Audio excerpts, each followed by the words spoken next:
right now. Pittsburgh's best sports show is about to begin. Call us or tweet us. We've got things to talk about on the Ireland Contracting Nightly Sports Call. Good evening, everyone, and welcome inside the Fan Cave. This is the Ireland Contracting Nightly Sports Call, where you have an opportunity to air your opinions nightly here, 7 nights a week. It's 412-575-2600. Bob Pompeani here, Chris Mueller up at 93.7 The Fan, and we have another Paul Skeens masterpiece to talk about, but also a disaster piece of this offense, which has cost him another win. So he's 4-6. And the amazing thing about this effort tonight, where he went 8 innings, Chris, allowed just 1 run, and it was a Christian Walker home run on a pitch that was up in the zone, and he took advantage of it. But when you get no offense, you have no chance. And again, the Pirates were shut out. They lose 3-0. But Skeens, now 13 starts this year, a 2.05 ERA, and yet they're 5-8 in those 13. That's just, and yet the offense has been as bad as it can be. If you'd told me, Bob, at the beginning of the year that Paul Skeens would have an ERA right about 2 flat through 13 starts and that the Pirates were 8-5 in those starts, I'd say, what the heck happened in the other 5 games? Why aren't they like 10-3, 11-2? The fact that they're 5-8 is a disgrace. It's a disgrace for the general manager. It's also embarrassing for the rest of his teammates. I mean, they've shown a little bit more life offensively. He got, 10 runs of support in his last start when he silenced Arizona. But come on, I mean, this is genuinely an embarrassing thing that is happening with him. He gave a wry smile as he walked off the mound in the 8th inning. I think he knows how preposterous it is. I went and did a little research. I guess I was inspired. Now, I know this game ended 3-0, but for a while it looked like it would be the second time in 3 weeks that he lost a 1-0 decision. Just straight up gave up 1 run, and that wasn't good enough. In the wild card era, Bob, can you guess the pitcher, so this is since 1995, who has been on the wrong end of the most 1-0 decisions, where he gave up 1 run, pitched at least 8 innings, and still lost the game 1-0? Can you name that guy? I tweeted it. That's the only reason I think there's a chance that you would have seen it. No, I didn't see it, but there are so many guys that come to mind who've been on bad odds, but I don't know. I mean, I'd have to think long and hard about that. Cliff Lee. You remember when Cliff Lee would just absolutely deal for Cleveland? Yeah, for Philly, he was really, he was nails, he was lights out. He was so fun to watch in like the late aughts, really just cruising through lineups. He lost 4 such decisions, going at least 8, giving up just the 1 run and losing 1-0. It happened to A.J. Burnett 3 times in his career. It's happened to a lot of good pitchers. Zach Greinke in that span since the wild card era. The fact that Skeens tonight, if Santana doesn't give up 2 runs, would have had it happen for the second time in 35 career starts? It's just disgusting. It's so bad, and it's such a shame that they continue to waste such brilliant pitching from this guy. And it's not just him, it's others too. I mean, when you look at Bailey Falter, he's had pretty good games, and he has not much to show for it. Mitch Keller, same thing. So it's been, and it comes back to, again, the general manager not doing enough, the owner, whatever the case. If I look at this Twitter bag here, you're going to see all the comments are all the same. Dragon17 says, "Are we surprised?" AR says, "Sick." Scooby-Doo says, "Bob Nutting." Everybody else, that's what it is. So I mean, everybody knows what it is. They didn't sign anybody. They didn't bring anybody in who's going to help. They brought in, Horwitz, but that's about it. And you got to give a pitcher to do it. And he's so far just been average, or maybe even less than that. So the thing that, today they were wasted opportunities. Caratini, their catcher, had not thrown out a batter all year trying to steal second base. And tonight the Pirates got caught twice, I think it was, maybe 3 times. I think it's twice. When they were trying to steal second base, they had opportunities. There were some fat pitches I saw to Cruz that he missed. So they had opportunities and they had chances, and they just couldn't do it once again. McCullers came in, I think, with a 5.89 ERA. You said he hadn't won a game in years. And, yes, they missed pitches that were right there in the zone. It's just bad offense. It's just bad hitting. These are unskilled hitters in many cases. When Cruz is missing pitches up in the zone, you almost feel like it isn't their night. But just look across the board. It's a team made almost entirely of bad hitters. And what do you expect? I mean, it's become kind of a sideshow, and it's become kind of ridiculous because it keeps happening to Paul Skeens when he's out there pitching Cy Young quality games every 5 nights and still getting almost nothing to show for it. But this is really who they are offensively. It just happens to be even more embarrassing when he's on the mound. You see our KDKA.com Connect question of the night. Who would you rather see the Steelers acquire, Gabe Davis or Jonnu Smith? We're going to bring that up because of what happened today. That's going to be the topic of the OTAs coming up. We want to hear from you also at 412-575-2600. Take those calls next right here on the Ireland Contracting Nightly Sports Call. We're live on KDKA Plus and 93.7 The Fan. We'll be right back.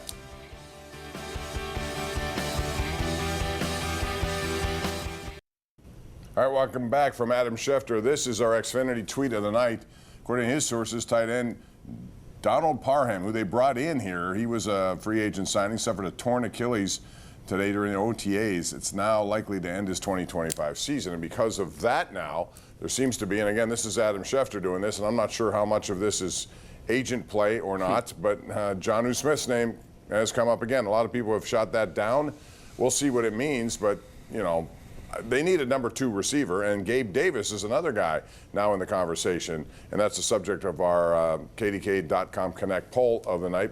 So, Chris, I want to ask you about Gabe Davis. He had some wonderful days in Buffalo. The Steelers know that. There was a 98-yard pass against them for a score, the 4-touchdown game in Kansas City, but when he goes to Jacksonville, just wasn't very good. And so now, after a little bit of surgery, he comes here and they owe him a lot of money, which they'll pay. So this looks like a vet minimum kind of signing. If they do agree to it, do you like this move, or do you think there are others out there who could fit the bill better than him? I don't love it. I mean, when you're saying are there others who could fit the bill better than him, maybe not. If it's going to be Aaron Rodgers, probably Allen Lazard is still the name that people are going to look for, because we know that Rodgers is all about details and all about the guys he trusts, and who knows if he would trust Gabe Davis. But he's also failed that injury, with the failed physical waiver. He's a guy who couldn't pass muster with the Jags doctors after he tore his left meniscus. I can actually say I know what it feels to tear your left meniscus, Bob. That's what I tore, and I know these guys are built very, very, very, very, very different. But if they didn't pass his physical and that's why they let him go, that's kind of a bad sign in and of itself. We also had a Buffalo insider on today who's covered Gabe Davis for a while, who knew Gabe Davis very well up there, and who largely spoke highly of him. But he said, listen, like, the guy kind of is what he is. He can be a big play threat. He gets targeted way down the field, but he benefited some from Stephon Diggs and Josh Allen being there. Bills fans were frustrated about some really untimely drops. And I think his skill set's a little bit redundant with DK Metcalf. They tried to make him an underneath receiver and run some different routes, but it just didn't really take in the long term. So I'm not crazy about it. The one thing, or maybe the two things that are relevant here for Steelers fans are these.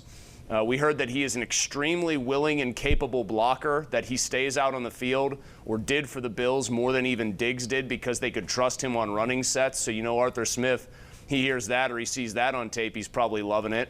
And then we also heard that the Steelers, when Gabe Davis initially hit free agency after the 2023 season, they were pretty interested in him. So that should tell you that they think highly of him, and I think if they feel like his knee is back where it needs to be, they might make a push to try to sign him, especially at the price that you mentioned. It's going to be league minimum most likely. They won't have to worry about that, right? All right, let's go to the lines. We have our number one Cochrane Go One Better caller of the night. We're going out to Franklin for that, and that would be Jerry. Hello, Jerry. Go right ahead. Hey, guys. Thanks for taking my call. Love the show. Thank you. A couple of things. IKF had a pretty bad season early on, but he got his average up over 310 now. What do you guys think of him as a ball player? And then the second thing, I just came to my mind when you guys were talking about Skeens and this hard luck. I remember back in 1967, Jim Bunning pitched for the Phillies, and he lost, 4 or 5 1-0 games. It was 17 and 15, led the league in ERA, innings pitched, strikeouts, everything. So we Pirates traded for him, and he was 4 and 14 the next year, and then we shipped him off in '69. But boy, he just really fell off the tank. So well, I'll say this. Thanks for the call too. Skeens may be the first Cy Young winner to win 6 games and lose 15. But the other metrics are all very good right now. I still look at him as the leading contender. I know that there are other guys out there, and this kid in Cincinnati Abbott has been terrific. But the bottom line is he's done everything he could do. As far as IKF, I like him, but not as a shortstop on an everyday basis. I do like him batting ninth because I think the lineup, if he gets on base enough, that sets up Cruz, Reynolds, or McCutchen. I'm fine with him hitting ninth. I mean, I don't think he's that good of an offensive player. When they traded for him last year, he was in the midst of a career year offensively, and then he came crashing back to earth. for the Pirates offensively once they got him. But De La Cruz being even worse probably kind of masked some of that for fans. They haven't really used him in his best role, which is moving all over the field, playing a super utility role, doing like what Josh Harrison did here during the salad days of 2013, 14, and 15. They've just kind of stuck him at one spot and told him to play it. I think that's hurt him a little bit all around. And he's not, to me, he's not that good of an offensive player. Batting average, I'm not saying it's overrated, but he's not hitting for any kind of real pop. He's not somebody that you could slot close to the middle of that order. Like I said, we're talking about him hitting ninth. He's really just kind of a classic high batting average, probably middling on base percentage player. So I'm not over the moon about him. I think he's just a guy. And by the way, as for Skeens, he ought to be the front runner still for this award. Felix Hernandez proved in 2010 that you can barely have a winning record, but if all the other numbers are the best, you're going to win it. I mean, he won 19 games the year before in 09. He didn't win the Cy Young, and then he wins it in 2010 with a 13-12 record because he was obviously the best pitcher. Yep, and that's what Paul Skeens is right now, I think. Let's go to Fred in North Huntington. Hello, Fred. How are you? Go ahead. Hi, Bob. Hi, Bob. Thanks for taking my call. Sure. It's so demoralizing to watch this baseball team. I mean, and the other teams know it. All they have to do is score 1 or 2 runs, and they know the Pirates pretty much have no chance. It got me thinking, Bob. I know you've seen a lot of Pirate baseball over the years. Is this the worst, at least on the offensive side, the worst offensive team you've ever seen since you've been I've seen some bad ones. You know, I go back to the 80s. There were some really bad teams back then. I'd have to compare them. I'm not sure. All I know is I think they've been shut out now 10 times. Chris, that's on a pace to maybe shatter some franchise records the way it's going right now. They got to do better than this, and they don't have any answers in their system. So that either means trade, and they'll probably put guys like Keller or Falter on the trade block at the deadline and see what they can get back, because they have to do something to right the ship here offensively. It's just an atrocious hitting team. I mean, other than Cruz, there's not an actual dangerous bat in the lineup. McCutchen will run into one every now and then. It looked like Reynolds was kind of getting hot, but he still has a ways to go to get back to where he usually is. Hayes is just a complete void on offense. IKF, I mean, we just had somebody talk about his batting average. There's no pop really being provided there.